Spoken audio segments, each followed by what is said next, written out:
dans le prochain épisode de Demain nous appartient. Tandis que Georges s'inquiète pour son bébé, Manon est soulagée. En parallèle, Gabriel et Soraya sont sur un petit nuage. Attention, les paragraphes qui suivent contiennent des spoilers sur l'épisode de Demain nous appartient diffusé demain soir sur TF1.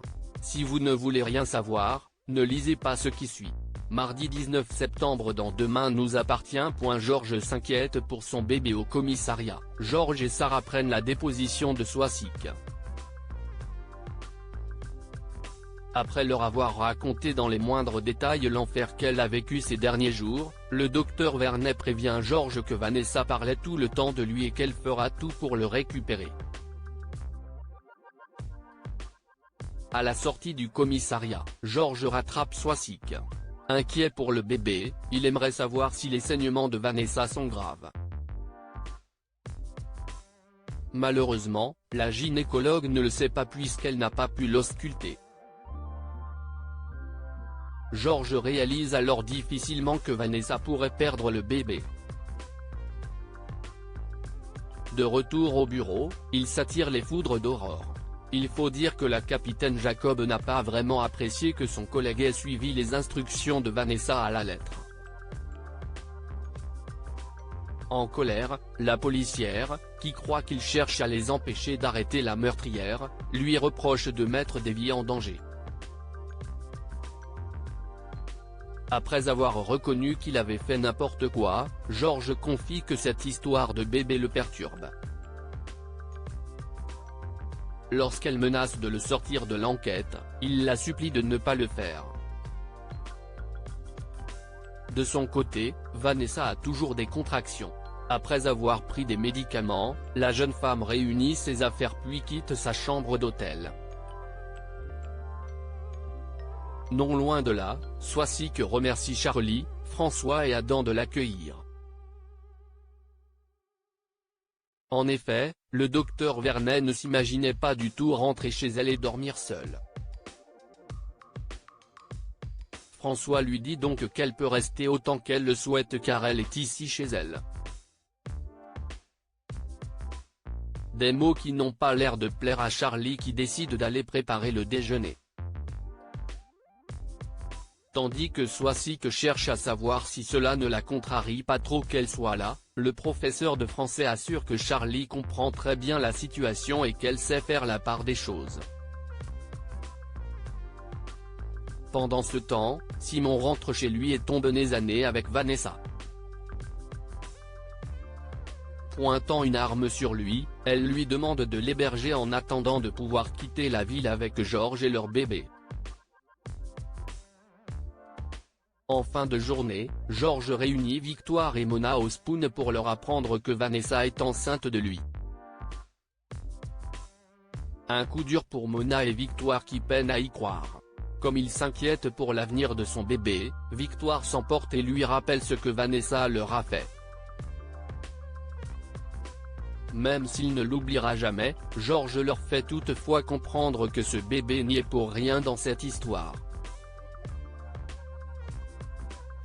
Bien évidemment, Bart surprend leur conversation. Et autant dire que le patron du Spoon ne prend pas la nouvelle avec joie. Il le met même à la porte de son établissement. Au bord du canal, Georges s'assoit ensuite sur un banc où il réécoute les battements du cœur de son bébé. Manon est soulagée. Cela fait une semaine que Manon n'a pas de nouvelles de Nordine.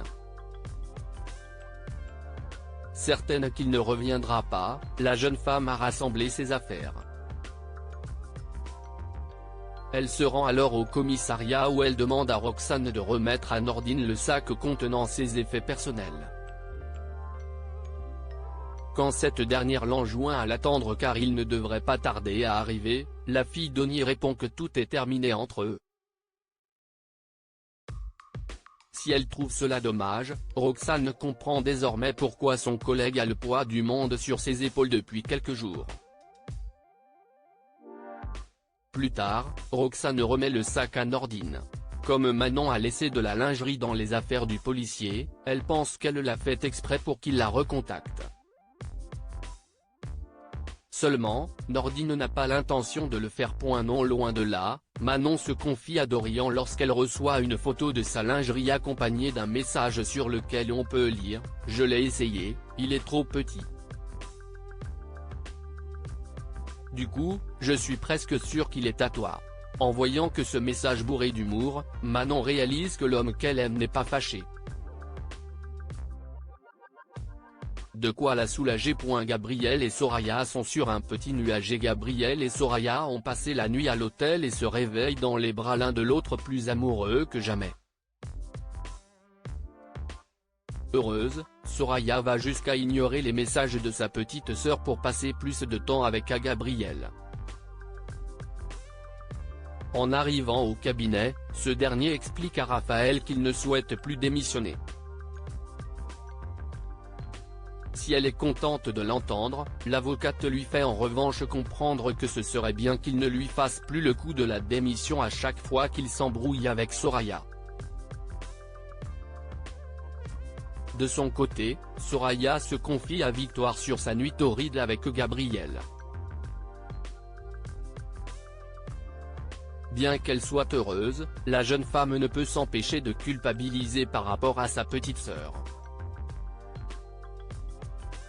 Le pire, c'est que si elle devait recommencer demain, elle le ferait sans hésiter parce qu'elle est folle de Gabriel et qu'elle n'a jamais été aussi bien avec quelqu'un. Plus tard, Nour profite de croiser Victoire à l'hôpital pour lui demander des nouvelles de Soraya. En effet, elle est inquiète car sa sœur ne répond pas à ses messages. Mal à l'aise, Victoire la rassure en lui faisant croire que l'avocate est tout simplement débordée. Dans la foulée, Nour reçoit un message de Soraya. Elle se donne alors rendez-vous à la plage. Au cours de la conversation, Nour explique à sa sœur qu'elle n'arrive plus à dormir depuis qu'elle sait que Gabriel a rencontré quelqu'un. Tandis que Soraya la pousse à arrêter de se faire du mal de la sorte, Nour se sent moche et nulle. Elle a même l'impression d'avoir tout raté dans sa vie. Une fois qu'elle lui a interdit de dire ça, Soraya lui rappelle combien elle est géniale.